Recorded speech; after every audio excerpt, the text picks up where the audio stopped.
going down, everybody? It's your boy, That Guy Mile High, tuning back in for another reaction. This time we got one from, what's the channel's name again? Uh, WA Top, I think is, yeah, I don't know if it's Watop or I think it's WA Top. I don't think that it's Watop.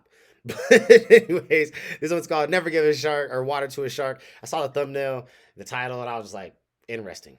Let's learn something today because I feel like it's gonna be educational. But anyways, man, shout out to all the members of the channel. Let's go ahead and give them a big shout out real quick and let's jump into this video. We got Nick, Dave, Holla Boy, Happy Chick, Wild Turkey, Jamal, Netcoast, Lynn Willow, Kara, Epic, Driver Thoughts, Misty Summers, Ryan Parks, Sam, Keith, Manly, Funny Farm, Holla Girl, Taylor, Marley, Diesel, Creative Insane, Nicole, Aaron, Mama Dukes, Robin Lynn, Amy Jane Doe, Liz Nugget, My Hood Life, and Gary Willis. Gang. I had to just go ahead and spit that out right there. You know what I'm saying? Shout out to those amazing individuals. And if you want to join these amazing individuals, think about hitting that join button down below and, pick one because, they're awesome. All of the options down there are awesome. You know what I'm saying? So, yeah, if none of that fits your, situation right now, it's all good. Please just subscribe. Please hit that bell notification and help your boy out. It's free 99. So there's really no excuse. You know what I'm saying? If you love the content, I appreciate you to just hit that subscribe button because it helps your boy out tremendously. Please. See, I'm begging you, please. All right, let's go. Let's jump into this video, man. Let's hit that full screen and let's see what this is talking about. Let's go. When I was a little kid, I was terrified of sharks. I didn't live near the sea, but it always seemed to me that sharks could show up in a river or even in a lake. What difference does it make if it's still full of water? Real shit. I'm not as terrified of sharks as I am, or as like my best friend is. I'm more terrified of spiders. Like I'm arachnophobic as shit. But how I feel about spiders, that's how my best friend feels about sharks. So I totally understand him. But I gotta say, when we were snorkeling and swimming around in the ocean and stuff out in Jamaica, that was one thing that I was kind of like, it was always on the back of my head, bro. Was like, damn, I really hope we don't see a shark. Like, it would have been kind of cool to see one. I ain't gonna lie.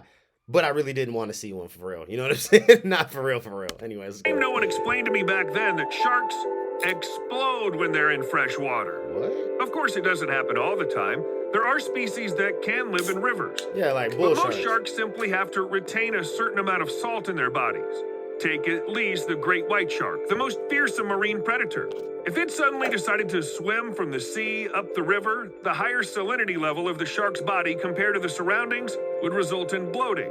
Though gradually fresh water would flow through the gills.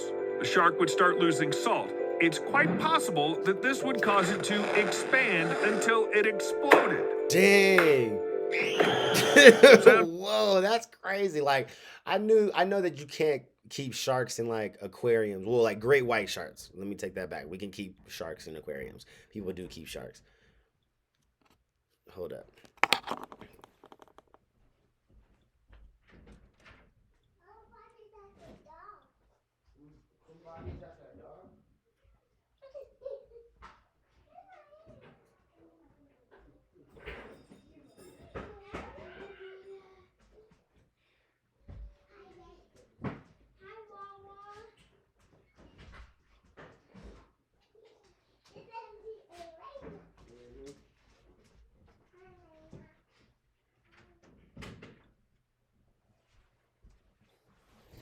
My bad.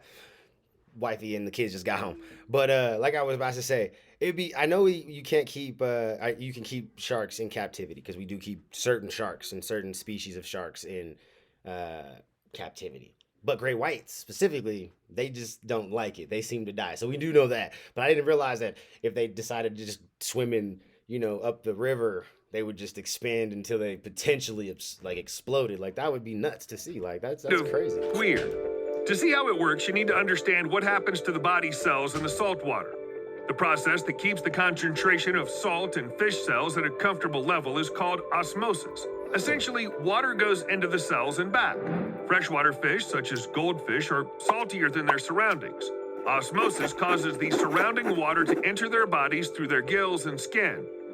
Saltwater fish, like tuna, are less salty than the water around them. Therefore, in this case, osmosis forces the water out of their bodies. If saltwater fish end up in freshwater, the process is reversed. That is, the fish will absorb liquid. Their unprepared cells swell and bloat, possibly rupturing. And although the shark's body isn't like the body of tuna, it generally works the same way. Even fish that can swim freely between fresh and salt water still need time to get used to changing surroundings. Similarly, humans need to So they gotta wait to acclimate adjust to still. lower oxygen levels at That higher makes altitudes. sense. I mean, yeah. We just can't as I say said, for you gotta sure how acclimate long to the great white certain shark can climates. survive in fresh water because no one has done such experiments. Well, if they did, the scientific community never heard of them. But aquarium experts say That'd be that rude. some saltwater fish can stay in fresh water from 30 seconds to 10 minutes. Longer exposure will kill them. And I don't think the shark will last much longer. Unless, of course, it's a bull shark. Bull sharks don't Yeah. care about the salinity of the water. They have special physiological adaptations that allow them to live in fresh water. Not something to be excited about. Actually, because bull sharks are known to be aggressive and seem to be responsible for most coastal shark attacks. I wonder. This So, species so wonder what. I hope that they explain this, but why? I wonder why the bull shark specifically can go between both just so easily, like without having any sort of like repercussions either way, but the other sharks can't, because they just explained the whole like osmosis situation and like freshwater fish, it allows water to be absorbed. Saltwater fish, their osmosis situation is so that water is being pushed back out. Like, what makes what osmosis situation does the bull shark have that causes it to be like, can it do both? Is that why? has been seen 2,500 miles up the Amazon River in South America. Bull sharks also live in the freshwater Lake Nicaragua. That's because their kidneys recycle the salt inside the body, and special glands located near the tail also help retain salt. But why would bull sharks need such an ability at all? Right. Other fish somehow survive without it. Well, this adaptation could appear to ensure the safety of the offspring. Due to their resistance to freshwater, young bull sharks can stay where other sharks will definitely not eat them. And yet, there's a price for everything nature gives. To get some unique skill, you need to give up something else. The question is, what exactly have bull sharks given up? If they really felt equally well in both fresh and salt water, they would be the dominant species in coastal waters. But we don't see this happening, which means that something is stopping them. But let's leave the bull sharks alone for now, because the fact that sharks could swell seemed way more exciting to me. Turned out swelling is not necessarily a life-threatening condition. There is a shark species that swells on purpose. That is, it's a conscious action, not the result of the shark swimming in the wrong area. The swell shark hasn't been thoroughly studied, but scientists know that it can swell twice its size as a defense mechanism. They also know What do you that this mean a pink defense specimen is an mechanism? albino, which is why it looks so weird. However, regardless of the pigments, when this shark feels threatened, it bends its body into a horseshoe shape, grabs its tail fin with its mouth, and sucks water into its stomach. Naturally, because of the water, the body immediately swells, and it becomes much more difficult for predators to bite or swallow such prey. If you don't get what the problem is, try biting a balloon. It's really hard. Oxygen also enters the stomach along with That's water, so which is okay, why I the mean- shark can't sink back down. Only after releasing everything it swallowed, the shark returns to normal life, while making a sound similar to a dog's barking. So if someone suddenly barks at you from the sea, That is don't such be a weird surprised, it's defense just a mechanism deflating to shark. have. Unlike other saltwater fish, whales can survive in freshwater for some time, about a couple weeks, much longer than all the other sea creatures. Really? I However, didn't know you that. shouldn't That's cool. expect to see whales in the rivers near your home. Right. First of all, because freshwater is a stressful environment for them. This is not their usual habitat, where, moreover, there is no food whales are used to. The salty ocean is large and allows whales to dive deep where they can find ample food sources. What are they supposed to eat in freshwater?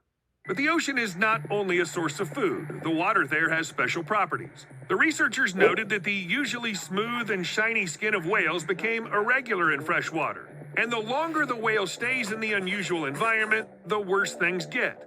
Skin infections, then ulcers. Why is this happening? Yeah. The reason is quite simple. Ocean water contains salts and minerals that help get rid of these infections and heal cuts and wounds. The whale has to deal with quite a lot of injuries. Even such giants suffer from attacks by sharks and orcas. There's even evidence that wounds inflicted by ship propellers in freshwater healed much more slowly than expected. The same goes for dolphins.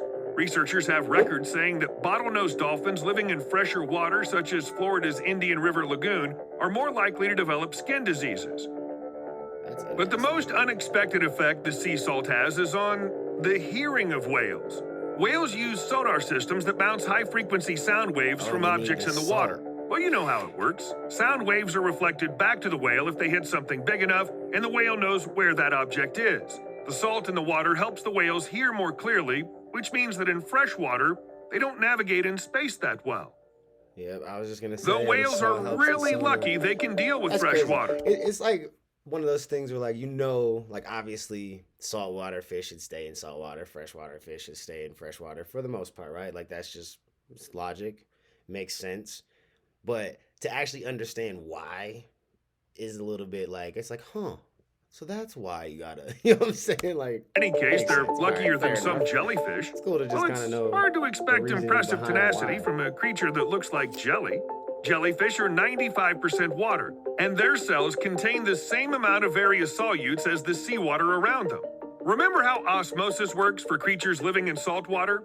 Once in fresh water, they swell and rupture. In the case of jellyfish, you can see this quite clearly. However, even for more complex living organisms accustomed to salt water, fresh water can cause grave, sometimes irreparable damage. Steve found some pretty shocking examples. In 2012, a huge leatherback turtle swam into the Shubenacadie River in Nova Scotia. It was spotted about 12 miles up the river, very far from salt water. The locals tried to help the poor animal by pouring water on it to avoid dehydration, but this water didn't contain enough salt and other substances necessary to sustain life. Eventually, the turtle died. Another similar story happened in France. For unknown reasons, a sick orca swam into the Seine River and couldn't find a way back. People followed the animal for several weeks, tried to guide it towards the sea using drones that reproduced the sounds of orcas, but this didn't work. Ultimately, the orca got so weak from staying in fresh water, it could no longer fight the infection and also died. Overall, the chances of you encountering some kind of dangerous marine creature in the nearest river are quite small. And if you do, it'll ignore you since it has way more pressing issues to deal with. Right. It's But I'm trying to- not the only one who finds the very idea of the possible encounter scary. For example, there's a legend about a freshwater octopus living in the lakes of Oklahoma. What? There are occasional reports that look like urban horror stories. An allegedly unknown animal called the Oklahoma octopus grabs swimmers with its tentacles and drags them down to the bottom. Perhaps because it's a vile creature. Or maybe it's hungry. Sounds creepy? You bet it does. It's almost like the Kraken, only in harmless freshwater lakes. But what the hell is an octopus even doing so far away from the sea? Right. I was just You thinking can't help that. but thinking about a rare ancient animal still living in the lake since the times when they used to be a shallow sea. Over tens of millions of years, this creature had enough time to learn how to adapt to freshwater.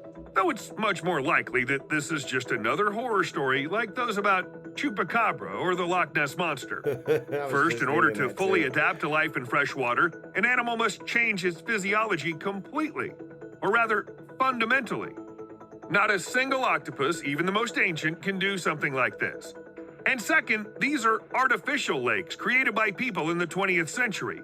So even if the ancient octopuses wanted to, they couldn't have survived and evolved in these lakes over tens of millions of years. The lake simply didn't exist back then. Actually, freshwater is not Fair enough. something an octopus can endure. It won't be able to breathe there and will die much faster than it tries to adapt. And yet, sometimes animals migrate to freshwater even when they aren't adapted to it. This is a real paradox. Increasingly, more dolphins are moving into rivers and channels, places where these marine animals can't survive. Scientists have no idea why this is happening, which certainly makes them worried. After all, dolphins can survive outside of salt water only for a short time. Like I already said before, it starts affecting their skin they after a can't while. get the First infections comes and irritation, then peeling, which bacteria and fungi use to their advantage. Then comes some nasty infection, which causes the death of the animal. But dolphins are very smart creatures that just have to know that fresh water is destructive for them. So why are they deliberately swimming there to meet their doom? So Maybe far, they're scientists trying to have no expand answer. their horizons. By the way, don't think that only See, animals are smart. I'm just saying. So they're like, maybe there is some sort of like forced evolution, situation that's kind of going on there where it's just kind of like they're, sending people out or sending specimens out randomly to be like, yo, go see if you can make it and how long you can make it. You know what I'm saying? And they're like, got their own selective breeding fucking projects going on and shit in nature. Like, you know what I'm saying? Like, I don't know. That's Creatures feel sick in fresh water. Freshwater animals also die in salt water. And this happens due to dehydration. Yeah, from dehydration in the water. To survive, saltwater fish constantly drink a lot of water. Yeah, it's salty, so they have to adapt. They filter excess salt from the bloodstream through the gills and kidneys when they urinate. Freshwater fish have never had these problems, so they don't need to drink. So they just don't know how to do it. Water constantly penetrates their bodies through their gills, skin, or mouth when they eat, but when the water around is salt, freshwater fish just can't handle it. The result is pretty obvious, albeit a bit ridiculous. They die of dehydration when they're literally surrounded by water. See you later. That's crazy. That's a damn dehydration while you're in water. That's a hell of a thing, though. I mean, that's like humans, though. Like, I mean, we can't process salt water like that. So if you get stranded in the ocean, you're going to die of dehydration too without fresh water. So, you know, I mean, I guess it's only logical that the freshwater fish would die of dehydration in salt water. That's crazy. That's it makes so much sense that it's stupid. Like, yeah, man. Anyways, man, y'all get your thought about that in the comments below. I'm gonna catch you on the next one. Peace.